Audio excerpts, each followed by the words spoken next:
الله أكبر الله أكبر الله أكبر السلام عليكم ورحمة الله وبركاته.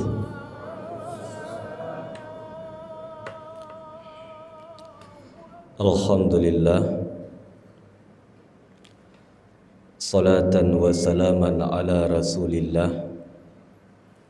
wa ala alihi wa sahbihi wa mawalah wa man tabi'a sunnatahu wa jama'atah min yaumina hadha ila yaumin nahdah.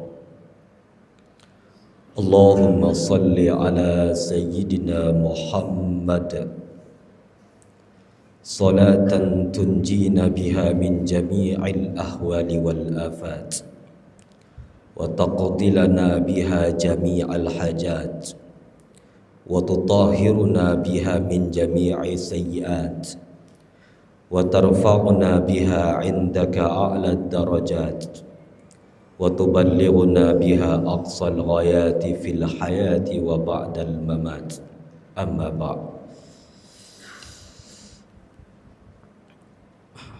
Para hadirin, kepada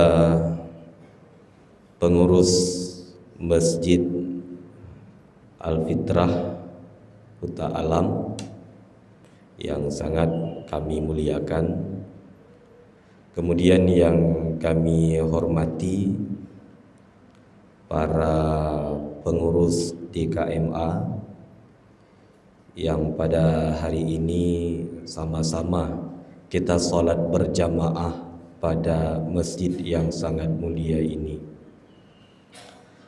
Syukur alhamdulillah bapak-bapak dan ibu-ibu sekalian yang dirahmati oleh Allah. Pada subuh yang berbahagia ini kita sudah dapat bersama-sama berkumpul dalam rangka menunaikan salah satu ibadat yang sangat penting, salah satu bentuk daripada mengikuti Rasulullah, mengikuti sunnah Rasulullah, yaitu salat subuh secara berjamaah. Ada satu hadis disampaikan dalam kitab Sahih Imam Muslim, man shallal isya'a fi jama'atin, barang siapa yang salat isya secara berjamaah. Ya, kita pergi ke masjid salat isya secara berjamaah, atau mungkin kita laksanakan di rumah jika tidak ada kendaraan untuk ke masjid, namun tetap kita laksanakan secara berjamaah. Faka'annama qaman nisfal laili, maka seakan-akan dia itu telah menghidupkan separuh malam, dia itu telah melakukan qiyamul lail. Kata qama itu maksudnya qiyamul lail, dia itu telah menghidupkan malam, nisfal laili, setengah malam, separuh malam.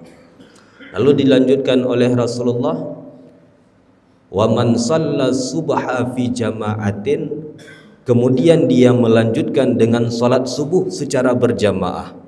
Salat isyanya dia berjamaah, kemudian ketika paginya, ketika subuhnya dia juga melakukan berjamaah. Faka'annama qamal laila kullah, maka seakan-akan dia telah menghidupkan satu malam seluruhnya, satu malam sekaliannya, dia telah melakukan qiyamul lail. Jadi begitu dahsyatnya fadilah salat subuh berjamaah, bapak-bapak dan ibu-ibu sekalian. Kenapa? Karena ketika kita melaksanakan salat subuh, kita sudah memenuhi panggilan Allah, kita sudah memenuhi panggilan Rasulullah. Makanya dalam kitab Ayyuhal Walad, satu kitab yang ditulis Imam Ghazali sebagai bentuk surat kepada murid-muridnya, apa kata beliau? kita dalam semalam ada 4 panggilan. Panggilan yang pertama, Allah serukan kepada abidin. Ya abidin, wahai ahli-ahli ibadat, bangunlah anda, beribadatlah kepada Tuhan anda. Itu katanya sepertiga malam pertama. Bisa jadi jam 1, bisa jadi jam 12. Maka ditanya ibu-ibu sekalian, malamnya jaga. Cuman masalah tanya kalau dengar long. Ya. Jadi kita kadang-kadang tidak tahu panggilan tersebut. Lalu dilanjutkan dengan panggilan yang kedua, ya qanitin. Wahai orang-orang qanitin. Qanitin itu lebih dalam maknanya daripada ahli ibadat. Juga diserukan oleh Allah, bangunlah fatahajjat bihi. Lalu lakukan tahajud dengannya. Dan itu juga sering kita alami. Kita terbangun di tengah malam. Kadang-kadang ada kita hidupin alarm, tapi alarm yang tak mati. Awal semangat leh tak boleh alarm, tapi lehnya alarm tak mati. Lalu diserukan panggilan yang ketiga, kata Imam Ghazali, dengan seruan ya mustaghfirin. Wahai orang-orang yang ingin minta ampun kepada Allah, wahai orang-orang yang ingin bertaubat kepada Allah, bangunlah, minta ampunlah kepada Allah. Disitulah panggilan tersebut terjadi ketika terbitnya fajar. Makanya baik kita berat atau tidak berat ibu-ibu, karena berat bangun salat subuh itu tidak lain karena kita diberatkan oleh dosa-dosa yang belum kita taubat, ya. Kemudian yang bahayanya, orang kadang-kadang bangun salat subuh, ya, dia sudah membuka matanya dan dengan sadar dia jaga, lalu dia melanjutkan tidur. Itu ada 2 hukum dalam fikih. Yang pertama, hukumnya haram jika kebiasaannya itu tidak bangun lagi. Kalau biasa ditanya jaga pos 5:30, kembali bangun kita itu jam 7, maka tidurnya itu adalah tidur haram. Nyokon masalah hana sembahyang pak, tidurnya itu apa hukumnya? Ya, ulama mengatakan tidurnya itu adalah tidur haram. Lalu bagaimana kalau jam 6 nanti ada kemungkinan kita bangun? Kebiasaan kita kalau saat azan kita bangun lalu tidur lagi. Kemudian leh dengar induk kebiasaannya jam 6 kita targetkan. Maka itu namanya tidur makruh hukumnya, walaupun kebiasaan kita jaga jam 6. Itu hati-hati, karena tidur dengan meninggalkan sholat itu 2 hal hukum yang terpisah. Tidur satu hukum, kemudian meninggalkan sholat itu hukum selanjutnya. Hadirin sekalian yang dirahmati Allah, lalu datanglah panggilan yang keempat. Panggilan yang keempat itu ketika matahari sudah terbit. Keserukan oleh Allah, ya ghafilin, wahai orang-orang lalai, wahai orang-orang buo, wahai orang-orang yang lemah, bangunlah, sebab ayam sudah duluan bangun daripada anda. Itu 4 seruan tersebut. Tergantung mbak tanya bapak-bapak dan ibu-ibu sekalian, yang mana kita pilih. Tentunya setidaknya kita pilih panggilan mustaghfirin, sehingga kita bisa sama-sama untuk istiqamah salat subuh secara berjamaah, ya. Bahkan dalam satu hadis juga disampaikan oleh Rasulullah, man akhlasa arba'ina sabahan, barang siapa yang ikhlas mengerjakan ibadat, mengerjakan solat selama 40 kali subuh. Jadi 40 harinya beta target 20 huruf mah ada tajali. Bukan itu maksudnya. Itu hanya angka untuk menunjukkan keistimewaan 40. Barang siapa yang ikhlas 40 hari salat subuh, dia rutin salat subuh, kemudian dilakukan berjamaah dan hatinya ikhlas, zaharat yanabiul hikmah min qalbihi ala lisanihi, lalu keluarlah, zahirlah daripada hatinya yanabiul hikmah, pancaran-pancaran hikmah, pancaran-pancaran kebijaksanaan yang dalam satu bahasa diibaratkan dengan al-aqlul musyraq, akal yang disinari dengan nur iman, datanglah kepada lisannya sehingga terbitlah kata-kata yang dapat menggetarkan hati ke dalam hati orang-orang yang bertakwa. Makanya ibu-ibu, kalau seandainya para pejabat-pejabat pemerintahan, para pegawai-pegawai, para pemimpin-pemimpin, mereka itu istiqamah salat subuh, maka keluarlah kebijaksanaan yang cemerlang seperti yang dialami oleh para pemimpin-pemimpin dulu. Manyoh pemimpin dan nyo bodoh poh 8 nang lagi nang gro 3 go lagi je nampak hana jelas dum ya. Tapi andai istiqamah mereka sebagaimana dalam hadis Rasulullah, dhaharat ya nabiul hikmah, keluarlah visi misi yang cemerlang, keluarlah kerja mereka, pikiran mereka yang begitu luar biasa, min qalbihi ala lisanihi, dari hatinya kepada lisannya. Hadirin sekalian yang dirahmati oleh Allah Subhanahu wa taala, fadilah-fadilah tersebut ibu-ibu, keutamaan-keutamaan itu lahir dan diberikan kepada umat Nabi Muhammad sallallahu alaihi wasallam, tidak diberikan kepada umat-umat sebelumnya, karena Allah ingin mengikhtisas, karena Allah ingin mengistimewakan umat Muhammad atas umat-umat yang sebelumnya. Maka barang siapa yang gembira, senang menjadi umat Nabi Muhammad, maka dia itu sangat hormat di hadapan Allah Subhanahu wa taala, sangat mulia di hadapan Allah Subhanahu wa taala. Maka dalam momentum Maulid, dalam 12 Rabiul Awal ini, dalam bulan lahirnya Rasulullah sallallahu alaihi wasallam, kita harus bangga menjadi umat Nabi Muhammad sallallahu alaihi wasallam, karena menjadi umat Nabi Muhammad menjadi keistimewaan. Nabi Musa Pak, seorang Nabiullah, juga meminta kepada Allah untuk dipilih sebagai umat Nabi Muhammad. Ketika itu Nabi Musa mengatakan, "Ya Allah, ij'alni min ummati Muhammad." Begitu istimewanya engkau menjadikan umat Muhammad, jadikanlah aku juga bagian daripada umat Nabi Muhammad sallallahu alaihi wasallam. Menjadi umat Nabi Muhammad sallallahu alaihi wasallam tidak cukup dengan hanya mengatakan bahwa saya menjadi umat Rasulullah, tidak cukup, tetapi selalu mengikuti apa yang Rasulullah katakan, selalu mengikuti apa yang Rasulullah sabdakan, baik itu qaulan, perkataan, perbuatan dan lain sebagainya, sehingga kita sah dikatakan sebagai umat Nabi Muhammad sallallahu alaihi wasallam. Yang kedua, selaku umat Nabi Muhammad sallallahu alaihi wasallam, kita diperintahkan untuk memperbanyak salawat kepada Rasulullah sallallahu alaihi wasallam. Memperbanyak salawat kepada Rasulullah sallallahu alaihi wasallam, bapak-bapak dan ibu-ibu sekalian, dalam satu hadis disebutkan, innallaha ta'ala khalaqa malakan, sesungguhnya Allah menciptakan seorang malaikat.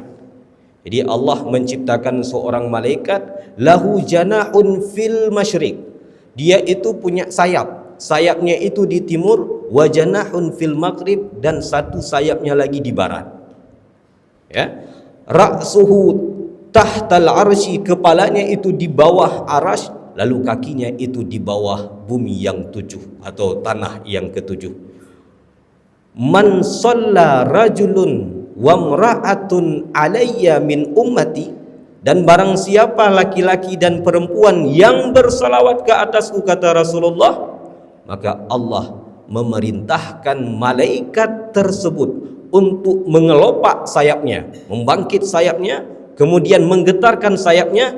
Setiap tetesan-tetesan bulu dan air yang ada di sayapnya itu, lahirlah para malaikat-malaikat baru, dan malaikat tersebut bersalawat kepada orang-orang yang bersalawat kepada Rasulullah sallallahu alaihi wasallam. Salawat daripada malaikat bermakna minta ampun kepada Allah Subhanahu wa taala. Maka benarlah kata para ulama termasuk Imam Al-Ghazali dalam kitab Mukasyafatul Qulub, di situ disebutkan salamatul jasad fi qillati ta'am, salamatul arwah fi qillatil atham, wa salamatud din as-salatu ala khairil anam. Apa maknanya? Keselamatan fisik, keselamatan tubuh ada pada sedikit makan. Keselamatan roh ada pada sedikit dosa.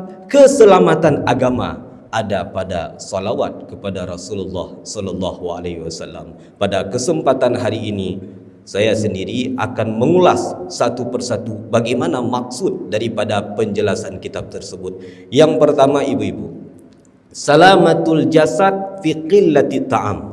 Keselamatan tubuh ada pada sedikit makan. Kontrol makanan, Pak. Kadang-kadang kita terlalu banyak makanan. Malam kebab bak jaronun, somai bak jarawi. Banyak sekali makan. Tamah bu, begitu luar biasa. Ledak dan semajuh, Pak. Banyak sekali makan itu dapat membahayakan bagi fisik itu sendiri. Maka Rasulullah sallallahu alaihi wasallam dalam Tibbun Nabawi mengajarkan kepada kita untuk sederhana di dalam makan, sederhana pajuhku, sederhana mengkonsumsi makanan dengan cara tidak mencaci makanan. Maka kesehatan tubuh, kesehatan fisik ada pada sedikit makan. Sedikit makan diperluas, maknanya lebih luas. Bukan sedikit makan dalam arti sedikit konsumsinya, tapi sedikit makan adalah makanan yang kita makan, makanan yang halal. Makanan yang kita makan tidak ada syubhat di dalamnya. Dalam artian sifat qanaah badanya, Pak. Kemudian ada sifat wara. Apa itu sifat wara? Mengambil dengan yang paling hati-hati. Tidak sembarangan kita mengkonsumsi makanan, tapi makanan tersebut kita cek dulu apakah makanan itu halal atau ada syubhat di dalamnya. Termasuk juga dengan perkakas rumah, termasuk juga dengan segala bidang. Rasulullah sallallahu alaihi wasallam tidak membiarkan kita untuk berlebihan. Pada suatu hari ada orang yang berkunjung ke rumah Umar bin Abdul Aziz. Umar bin Abdul Aziz seorang khalifah yang begitu luar biasa. Ketika gejak bak rumah Umar bin Abdul Aziz seorang tamu, lalu waktu itu dihidupkan lilin. Dihidupkan lilin, ditanyalah oleh Umar bin Abdul Aziz. Apa pertanyaan beliau? Dalam rangka apa Anda pergi ke sini? Apakah membicarakan tentang masalah negara atau membicarakan tentang masalah pribadi? Kalau membicarakan tentang masalah pribadi, matikan lampunya. Begitulah Umar bin Abdul Aziz, tidak menggunakan fasilitas negara, tidak menggunakan fasilitas yang diberikan oleh rakyat kepada negara untuk kepentingan pribadi. Begitu hati-hatinya sosok Umar bin Abdul Aziz di dalam menjaga waraknya. Begitu juga makna wara, ibu-ibu, mengambil yang paling hati-hati, seperti yang dialami oleh Bishrul Hafi. Ketika beliau itu duduk di satu tempat, ada cahaya rumah tetangga. Cahaya rumah tersebut menerangi teras rumah Bishrul Hafi. Gepeterang, Pak. Gepeterang, Bishrul Hafi waktu itu mulai was-was, mulai gelisah dia bagaimana hukumnya. Lalu dia pergi ke rumah Imam Ahmad bin Hambal. Gejak bak rumah Ahmad bin Hambal, gedanyonglah bak Imam Ahmad, bagaimana hukumnya mengambil manfaat dari cahaya lampu rumah tetangga yang menerangi di teras rumahku. Karena kebijaksanaan Imam Ahmad bin Hambal, tahu bagaimana waraknya Bishrul Hafi. Apa kata Imam Ahmad bin Hambal? Sebaiknya Anda tidak menggunakan cahaya tersebut untuk kepentingan Anda. Itu menunjukkan warak yang ada pada Bishrul Hafi. Kenapa, Pak? Karena walaupun harta tersebut, kalau misalnya boh mamplam tetangga, buah mangga masuk ke dalam pagar rumah kita, maka jadilah harta musyarak. Yang apa preh, Pak? Dia sikat apa bu? Tetapi karena kehati-hatian Bishrul Hafi ketika melihat cahaya lampu rumah tetangga menerangi teras rumahnya, beliau pergi rumah Imam Ahmad untuk menanyakan hukum, dan Imam Ahmad tidak memberikan kepada Bishrul Hafi untuk mengambil manfaat harta tersebut. Begitulah hati-hatinya para ulama-ulama terdahulu dalam menikmati fasilitas umum, dalam menikmati harta orang lain. untuk kepentingan dirinya. Maka yang membuat kita sakit selama ini, yang membuat kolesterol tanya tinggi, yang membuat darah mameh dan lain macam sebagainya, itu adalah makanan yang kita konsumsi. Mungkin ada syubhat yang ada di dalamnya. Semakin banyak potensi syubhat yang ada dalam makanan, maka semakin tinggi kadar gula seseorang. Mantungku ulama kau naji yang kolesterol, mak ulama kau naji yang beda. Yang mungkin lagi tanya dino maulid banyak makan itu enggak apa karena mengambil keberkahan daripada makanan tersebut. Hadirin sekalian yang dirahmati oleh Allah Subhanahu wa taala. Yang kedua, salamatul arwah, keselamatan roh ada pada sedikit dosa. Tubuh kita itu ibu-ibu sekalian yang dirahmati oleh Allah ada dua. Yang pertama disebut dengan jasad. Jasad itu bagian luar, ada yang bagian dalam yang disebut dengan roh. Roh itu ada dua makna. Yang pertama ada roh dengan makna yang ada di dalam tubuh kita, dengan roh itu kita hidup. Makna yang kedua, roh dengan makna latifah rabbani, kehalusan Tuhan yang tidak bisa dibahasakan dengan bahasa, yang tidak bisa diungkapkan dengan kata. Kelembutan itulah yang menjadi interaksi kita antara seorang hamba dengan Allah Subhanahu wa taala. Ketika roh dalam kitab tafsir disebutkan, Ibnu Ajibah menyampaikan ketika roh ditiupkan ke dalam tubuh, wadenyan ke Pak, roh mulai melihat yang namanya fata morgana dosa-dosa yang ada di dalam alam semesta. Mulailah roh tertarik dengan bak sawit, mulailah roh tertarik dengan jabatan, mulailah roh tertarik dengan harta yang banyak, mulailah roh tertarik dengan gorden, mulailah roh tertarik dengan baju mewah dan lain sebagainya. Kapannya? Wate di saat roh kaditamong di dalam badan, ketika itulah dia mulai menikmati barang-barang yang sifatnya itu adalah panah. Lalu ketika hal tersebut terjadi bak gedanyo, maka roh dituntut kembali kepada fitrahnya suci dan dia itu bersama Allah Subhanahu wa taala. Bagaimana caranya? Caranya adalah fi qillatil atham, dengan mensedikitkan dosa. Banyak dosa Pak membuat hati kita menjadi gelisah. Hana bisa kenyampak itu bawaan fitrah ibu-ibu. Makin banyak dosa yang kita lakukan, makin gelisah pikiran tanya. Makin banyak dosa yang kita buat, makin hana tenang pikiran kita. Makin banyak harta haram yang kita konsumsi, makin hana mangat hati tanya. Itu bawaan fitrah, tidak ada seorang pun yang bisa melawan, karena kejahatan tetap bertentangan dengan naluri sehat kita. Ketika dosa itu kita lakukan, maka roh kita semakin keruh, hati tanya semakin kuto, wate semakin kuto, wate semakin hitam hati kita. Disitulah kita mulai kabur menyaksikan keberadaan dan kekuasaan Allah Subhanahu wa taala. Mulai waktu itulah kita jauh daripada Allah Subhanahu wa taala. Hati dan roh dituntut untuk disucikan kembali. Bagaimana mensucikannya? Dengan menyedikitkan dosa dan memperbanyak amalan. Imam Ghazali gepuk umpama hati dengan cermin. Ketika cermin itu sudah ternoda dengan banyak noda, lalu kita ingin bersihkan dengan kuat, maka kaca itu pecah. Tapi munyoh tak peglih, pelan-pelan kita bersihkan, pelan-pelan, kaca itu tidak akan bersih. Bagaimana juga? Caranya adalah istimrar. Apa itu istimrar? Berkekalan dalam taubat, selalu dalam taubat, selalu dalam taubat. Taubat itu bukan hanya memberikan pikiran kita tenang, tetapi memperlancarkan rezeki yang akan diberikan oleh Allah kepada seorang hamba. Itu yang kedua. Salamatul arwah, keselamatan roh dapat membersihkan hati. Keselamatan roh ada pada sedikit dosa. Yang ketiga, salamatuddin, keselamatan agama ada pada salawat kepada Rasulullah sallallahu alaihi wasallam. Agamanya tetap tegak berdiri ketika masih ada suara-suara Allahumma salli ala Sayyidina Muhammad. Memperbanyak salawat kepada Rasulullah. Kata kitab I'anatul Talibin yang menjadi kitab pelajaran pesantren tersebut, apa fadilahnya? di antara lain tuksirur rizqa, memperbanyak rezeki yang akan Allah berikan kepada kita. Makin le tak selaut, makin banyak rezeki. Rezeki bukan masalah banyaknya, tetapi rezeki adalah persoalan keberkahannya.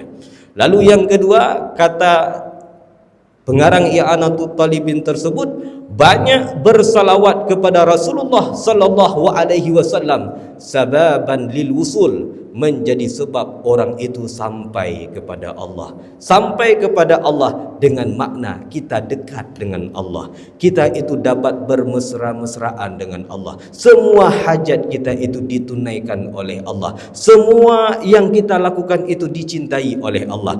Wadenyan Pak, perbanyaklah salawat kepada Rasulullah sallallahu alaihi wasallam. Kemudian wusul itu sampai kepada Allah, dekat kepada Allah, tidak akan mungkin terjadi kecuali dengan adanya guru, adanya syekh, adanya guru rohani, adanya mursyid. Yang mursyid itu dengan makna guru yang dapat membawa kita, yang dapat membimbing kita untuk menuju dekat kepada Allah Subhanahu wa taala.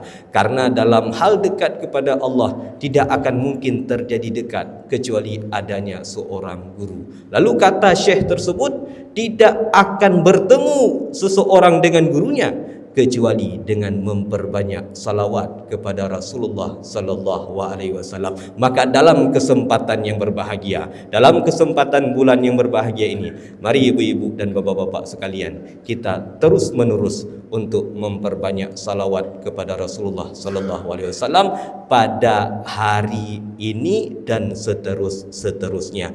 Karena malam 12 Rabiul Awal, sebagaimana kata para alim ulama, itu lebih afdal daripada malam Lailatul Qadar. Bagaimana penjelasannya itu Tunku? Malam Maulid lebih mulia daripada malam Lailatul Qadar, padahal malam Lailatul Qadar tertulis tidak ada lagi malam yang lebih mulia daripada malam itu.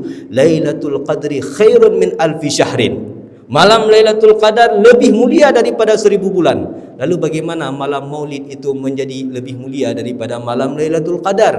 Dijawab oleh para ulama. Malam Lailatul Qadar diturunkan kepada umat Muhammad.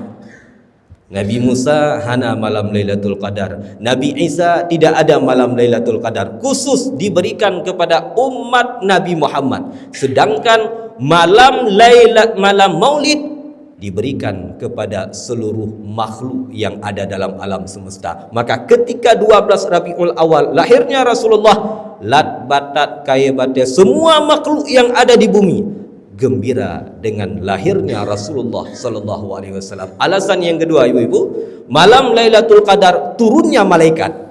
Sedangkan malam Maulid lahirnya orang yang menjadi sebab turunnya malaikat. Itulah Rasulullah sallallahu alaihi wasallam. Sehingga kata para alim ulama, seafdal malam Lailatul Qadar, tetapi kedudukannya masih di bawah malam Maulid Rasulullah sallallahu alaihi wasallam. Man timbul pertanyaan, Pak, yang maksud malam Maulid kan malam apa Tunku? Malam Maulid asli, malam Maulid 12 Rabiul Awal, atau malam Maulid yang lahirnya Rasulullah?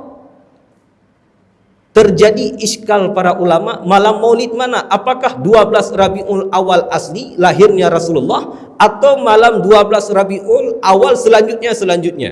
Diberikan jawaban, yang dimaksud lebih mulia daripada malam Lailatul Qadar tetap malam Maulid asli pada tahun gajah tersebut. Adapun 12 Rabiul Awal setelah itu, percikan-percikan dari kemuliaan malam Maulid melebihi kemuliaan malam lain. Sehingga siapa yang beristighfar, siapa yang bersalawat, dan siapa yang berdoa pada malam Maulid dengan hatinya yang tulus, maka Allah Subhanahu wa taala mewujudkan semua hajat-hajat kita. Amin amin ya rabbal alamin. Maka mudah-mudahan kita semakin istiqamah, karena tidak ada doa yang dipanjatkan lebih mulia selain apa yang diperintahkan oleh Allah. Itulah istiqamah dalam salat jamaah subuh, istiqamah dalam ibadat, istiqamah dalam melakukan kebaikan dengan cara mengontrol hal-hal yang tidak dibolehkan. Apalagi telah kita paparkan semua, seperti sedikit kebagusan jasad ada pada sedikit makan, keselamatan roh ada pada sedikit dosa, keselamatan agama ada pada salawat kepada Rasulullah sallallahu alaihi wasallam. Semoga kita senantiasa menjadi istiqamah dalam segala bidang. Amin, amin ya rabbal alamin. Pada kesempatan yang berbahagia ini cukuplah sampai ini kami menyampaikan beberapa nasihat, beberapa hadis, beberapa perkataan ulama. Semoga menjadi bermanfaat bagi kita semua. Lebih dan kurang kami mohon maaf. Assalamualaikum warahmatullahi wabarakatuh.